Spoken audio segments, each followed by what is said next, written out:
Di sebuah kota kecil yang tenang di siang hari, ada satu jurusan angkot yang selalu jadi andalan warga.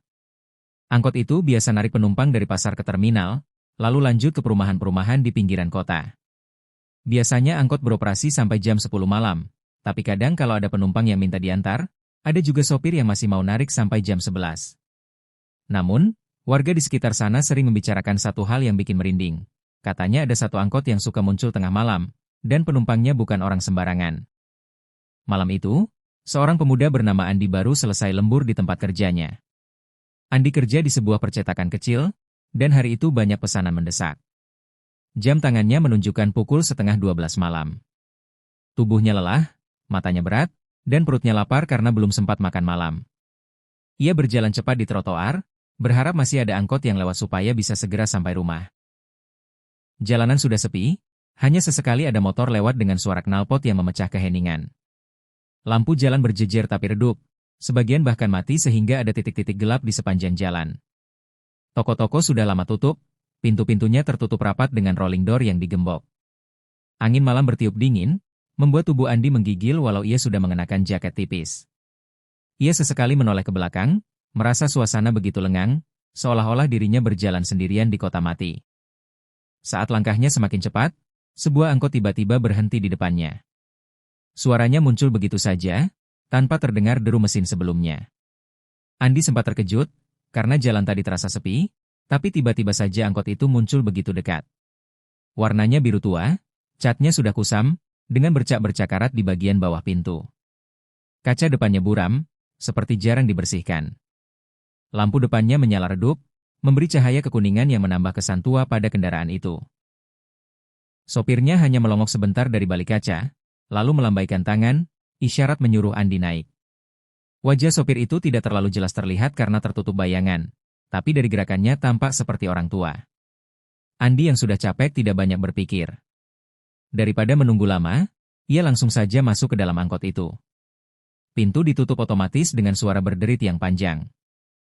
Begitu masuk, Andi baru sadar kalau di dalam angkot sudah ada 3 penumpang. 2 orang duduk bersebelahan di kursi sebelah kiri, sementara 1 orang lain duduk sendirian di pojok kanan belakang. Mereka semua diam, wajahnya tertunduk, seakan tidak ingin diganggu.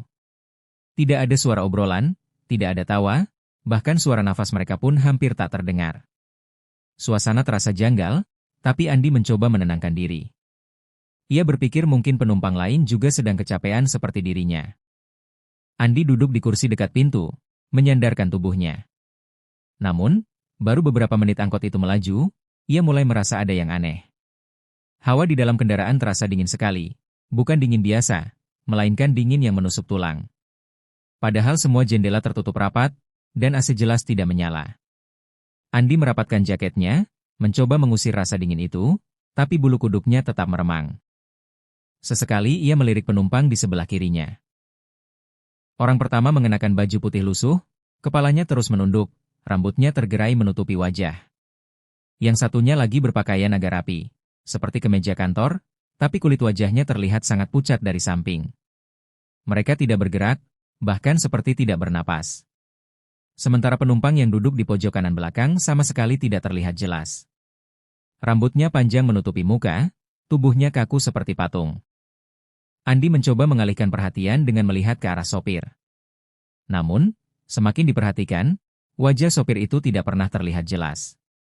Bagian kepalanya tertutup bayangan, meski lampu jalan masuk dari kaca depan. Anehnya lagi, Andi merasa sopir itu tidak pernah benar-benar menggerakkan tangannya di setir. Mobil tetap melaju lurus, seolah-olah berjalan dengan sendirinya.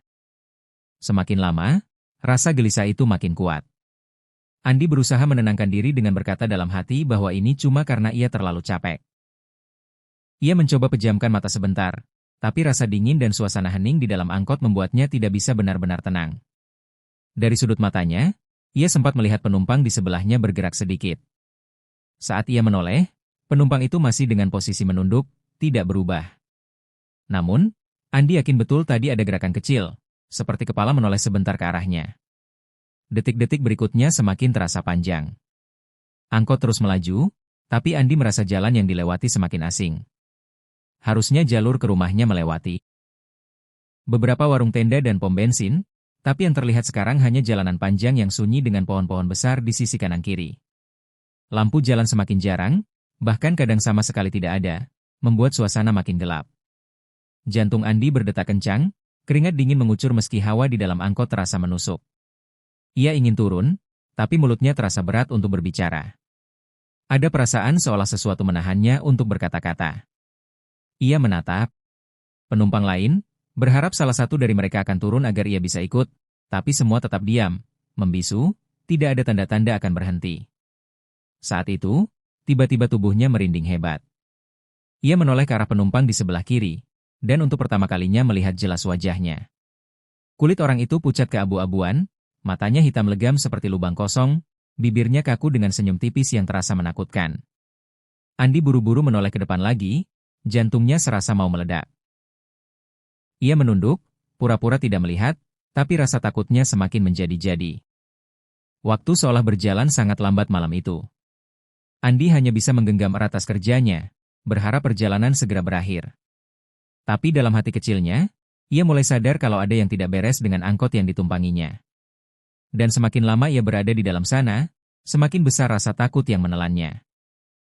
Semakin lama Andi duduk di dalam angkot itu, semakin aneh perasaan yang muncul. Seharusnya jalur yang dilewati adalah jalur utama, jalan raya yang biasanya ramai meskipun sudah hampir tengah malam. Biasanya masih ada motor lalu lalang, atau paling tidak truk besar yang lewat. Tapi malam itu berbeda, jalanan terasa benar-benar sunyi. Seolah-olah seluruh kendaraan lain menghilang dari jalan. Andi tidak melihat lampu motor, tidak mendengar suara klakson, bahkan angin pun terasa terlalu tenang.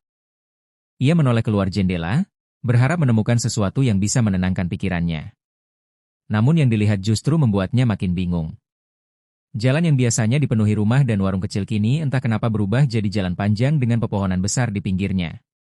Pohon-pohon itu berdiri rapat, gelap, dan menjulang tinggi, seolah membentuk dinding yang mengurung jalan. Padahal ia hafal betul jalur itu. Seharusnya perumahan padat, bukan hutan. Lampu jalan yang biasanya terang kini hanya tinggal beberapa, itu pun redup dan berjauhan. Sesekali, angkot melewati bagian jalan yang sama sekali tanpa penerangan, membuat suasana benar-benar gelap gulita. Jantung Andi berdegup kencang. Ia mulai merasakan ada sesuatu yang tidak beres. Perasaan aneh semakin kuat ketika ia melirik penumpang lain. Awalnya ia berusaha menahan diri untuk tidak menatap mereka, tapi rasa penasaran lebih kuat. Saat ia melirik, bulu kuduknya langsung berdiri. Orang yang duduk di sebelah kiri, tepat di seberangnya, wajahnya pucat sekali, seperti mayat. Matanya menatap kosong ke bawah, tanpa kedipan, tanpa ekspresi.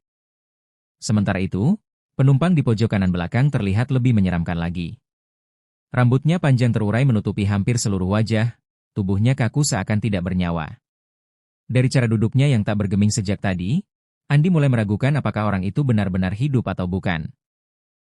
Setiap kali ia berusaha menatap lebih lama, hawa dingin semakin kuat menusuk tubuhnya. Andi menunduk, mencoba menenangkan diri. Ia ingin berkata sesuatu, ingin bertanya pada sopir apakah mereka masih di jalur yang benar, tapi mulutnya keluh. Ketakutan membuat suaranya seperti hilang. Ia hanya bisa meremas tas kerjanya kuat-kuat, seolah benda itu satu-satunya pegangan nyata yang masih ia punya. Akhirnya, ia memberanikan diri melirik ke arah sopir. Namun apa yang ia lihat justru membuatnya semakin gelisah.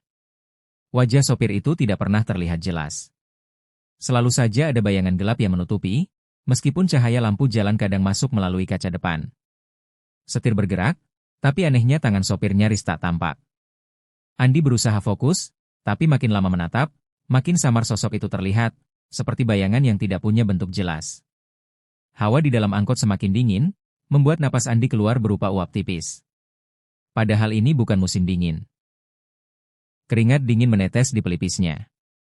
Ia merasa seolah terjebak di dalam sebuah perjalanan yang tidak berujung. Tiba-tiba, tanpa peringatan, salah satu penumpang menoleh pelan ke arahnya. Gerakannya lambat, teratur, tapi sangat mengerikan.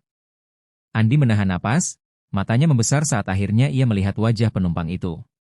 Kulitnya pucat-pucat keabu-abuan, matanya hitam legam, kosong tanpa cahaya. Yang paling mengerikan, bibirnya robek panjang sampai ke pipi, membentuk senyuman lebar yang sama sekali tidak wajar. Senyum itu seolah menyeringai langsung ke arah Andi, menembus hingga ke jantungnya. Tubuh Andi langsung gemetar hebat. Ia memalingkan wajah, tapi perasaan ngeri itu tidak hilang. Suara aneh mulai terdengar, samar-samar seperti bisikan. Ia tidak bisa menangkap kata-katanya, hanya desis dan cekikikan yang terdengar semakin dekat. Suara itu membuat bulu kuduknya makin berdiri. Andi ingin sekali turun. Ia berusaha menggerakkan bibir, tapi suaranya tercekat di tenggorokan. Ia menatap keluar jendela lagi, berharap angkot berhenti di sebuah halte atau persimpangan. Namun, yang terlihat hanya jalan panjang gelap dengan pohon-pohon raksasa yang entah dari mana datangnya. Angkot justru makin ngebut, rodanya melaju kencang seolah tak terikat pada jalan. Tubuh Andi terhentak ke belakang, tapi ia tetap menggenggam tasnya erat-erat. Hatinya menjerit, ini bukan angkot biasa, ini bukan perjalanan biasa. Rasa panik makin menelan pikirannya. Nafasnya terengah, dadanya terasa sesak. Ia menoleh sekali lagi ke penumpang di sebelah, dan kali ini ia yakin betul. Mata hitam legam itu menatap langsung ke arahnya, senyum robek itu melebar makin jelas, seakan semakin dekat. Andi buru-buru menutup matanya, mencoba berdoa dalam hati, berharap semua itu hanya halusinasi karena kelelahan. Tapi suara bisikan itu semakin keras. Dari arah belakang, terdengar pula suara seperti napas berat yang tidak wajar, bercampur dengan bunyi lirih seperti tangisan. Ruang angkot yang sempit kini terasa begitu menyesakan, seakan-akan ia terkepung oleh sosok-sosok yang bukan manusia. Semakin lama, Andi makin yakin kalau ia tidak sedang berada di jalan yang benar. Angkot ini membawanya ke arah lain, entah kemana. Pikirannya dipenuhi ketakutan. Ia ingin melompat keluar, tapi angkot melaju terlalu cepat. Pintu juga terasa terkunci, meskipun ia sempat mencoba meraih gagangnya. Di tengah rasa panik itu, ia kembali mencoba menatap ke depan, berharap sopir akan menjelaskan sesuatu. Tapi sopir tetap tak bersuara. Wajahnya makin kabur, seakan ia sedang menyetir tanpa benar-benar ada di sana. Sementara jalan yang dilalui kini berubah lebih gelap, semakin tak dikenalinya. Tidak ada tanda perumahan, tidak ada tanda kehidupan, hanya lorong panjang dengan pepohonan yang makin rapat. Andi tahu satu hal pasti malam itu, ia sudah masuk ke perjalanan yang bukan milik manusia. Andi akhirnya nggak bisa nahan lagi. Rasa takutnya sudah di luar batas. Dengan suara gemetar, ia nekat teriak ke sopir, "Bang, berhenti di sini aja. Saya mau turun." Tapi yang terjadi justru bikin bulu kuduknya berdiri. Sopir itu sama sekali nggak bereaksi. Nggak ada anggukan, nggak ada jawaban, bahkan sekadar gerakan kecil pun tidak. Seolah-olah suara Andi nggak pernah terdengar. Saat itu juga, penumpang-penumpang lain yang sejak tadi hanya dia mulai mengeluarkan suara. Awalnya samar, seperti bisikan pelan di telinga, membuat kulit leher Andi merinding. Tapi makin lama, suara itu berubah. Ada yang terdengar seperti tawa cekikikan, ada yang menyerupai erangan panjang, bahkan ada desisan yang nggak jelas dari mana asalnya. Suara-suara itu bercampur jadi satu, memenuhi ruang sempit angkot, membuat kepala Andi berputar.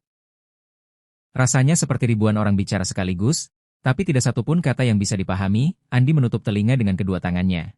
Tapi suara itu tetap terdengar, malah semakin keras di dalam kepalanya. Tubuhnya mulai lemas, pandangannya berkunang-kunang. Keringat dingin mengucur deras dari pelipis, dadanya terasa sesak seperti ditekan sesuatu yang berat. Nafasnya terengah-engah, tapi ia terus berusaha sadar. Hanya satu yang ada di pikirannya, dia harus keluar dari angkot ini, apapun caranya. Tiba-tiba, tanpa aba-aba, angkot itu berhenti mendadak. Remnya berdecit panjang, membuat tubuh Andi terhentak ke depan. Ia hampir terjatuh dari kursinya. Jantungnya berdegup kencang, matanya menatap keluar, berusaha memahami di mana mereka sekarang. Angkot berhenti di sebuah jalan sepi. Tidak ada rumah, tidak ada bangunan, hanya ada sebuah pohon besar yang berdiri di pinggir jalan. Pohon itu menjulang tinggi, cabangnya lebat dan gelap, seperti payung raksasa yang menutupi langit malam. Angin berhembus, membuat dedaunan berdesir, menimbulkan suara lirih yang aneh, seperti bisikan orang-orang yang bersembunyi. Lampu di dalam angkot tiba-tiba padam. Suasana berubah gelap total, menyisakan hanya kegelapan pekat. Andi panik, matanya berusaha menyesuaikan diri. Lalu, dari luar, lampu jalan di dekat pohon besar berkedip sebentar. Dalam cahaya yang hanya sekejap itu, Andi melihat sesuatu yang membuat darahnya serasa berhenti mengalir. Semua penumpang yang tadi diam kini menatap ke arahnya. Wajah mereka jelas terlihat, jauh lebih menyeramkan daripada yang ia bayangkan. Kulit pucat dengan mata kosong hitam legam, bibir sobek yang membentuk senyum lebar penuh darah, gigi yang tajam, lidah menjulur panjang, dan tubuh kaku yang mendekat sedikit demi sedikit. Tatapan mereka dingin, menusuk, seolah-olah Andi adalah satu-satunya yang hidup di dalam sana dan mereka semua adalah pemangsa. Andi hampir menjerit, tapi suaranya tercekik. Tubuhnya menggigil hebat. Tanpa pikir panjang, ia mengumpulkan sisa tenaganya, lalu meraih pintu angkot. Pintu itu awalnya terasa berat, seperti terkunci, tapi Andi nekat mendorong sekuat tenaga. Dengan suara berderit panjang, pintu terbuka, dan Andi langsung meloncat keluar tanpa pikir panjang. Kakinya mendarat di jalan beraspal, sedikit terhuyung tapi ia segera berlari sekuat tenaga. Nafasnya ngos-ngosan, napas terputus-putus, jantungnya seperti mau meledak. Ia tidak peduli lagi apakah ada kendaraan lewat atau tidak, yang penting ia harus menjauh sejauh mungkin dari angkot itu.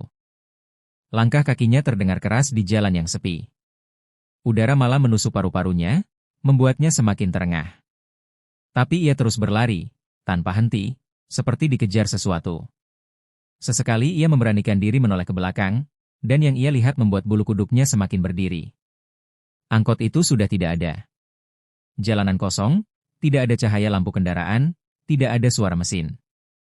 Hanya ada suara jangkrik bersahut-sahutan dan hembusan angin yang melintasi dedaunan pohon besar tadi.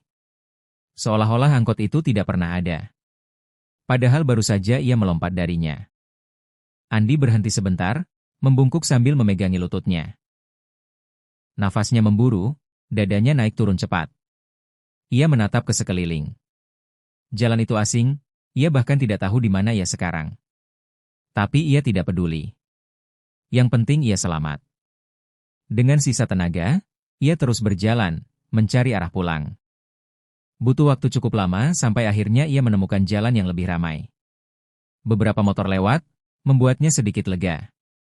Ia lalu memesan ojek dan akhirnya berhasil sampai ke rumah. Begitu sampai, tubuhnya gemetar hebat. Keringat dingin masih menempel di seluruh tubuh, wajahnya pucat, dan matanya kosong menatap lantai. Keluarganya kaget melihat kondisinya, tapi Andi tidak bisa menjelaskan banyak. Ia hanya bilang, jangan pernah naik angkot tengah malam. Sejak malam itu, Andi bersumpah tidak akan pernah lagi naik angkot di atas jam 10 malam. Ia juga tidak pernah mau melewati jalan yang sepi sendirian. Cerita ini kemudian menyebar di kalangan warga. Banyak yang percaya kalau angkot yang ditumpangi Andi bukan angkot biasa, melainkan angkot setan yang suka menjemput penumpang terakhir. Ada yang bilang, angkot itu sudah lama berhenti beroperasi sejak sopirnya meninggal karena kecelakaan tragis di jalur yang sama. Ada juga yang percaya, penumpang-penumpang itu adalah arwah penasaran yang meninggal di jalan, mencari teman untuk ikut bersama mereka. Tidak ada yang tahu pasti. Yang jelas, cerita itu terus hidup, jadi bagian dari obrolan mistis di warung kopi, jadi peringatan bagi siapa saja yang sering pulang larut malam. Sampai hari ini, tidak ada yang bisa memastikan kebenaran kisah itu. Ada yang percaya, ada yang menganggapnya hanya cerita horor untuk menakut-nakuti orang. Tapi satu hal yang pasti, setiap kali seseorang terpaksa naik angkot tengah malam, mereka akan selalu teringat cerita Andi. Dan rasa was-was itu selalu muncul, bertanya-tanya, apakah sopir dan penumpang di dalam angkot itu benar-benar manusia?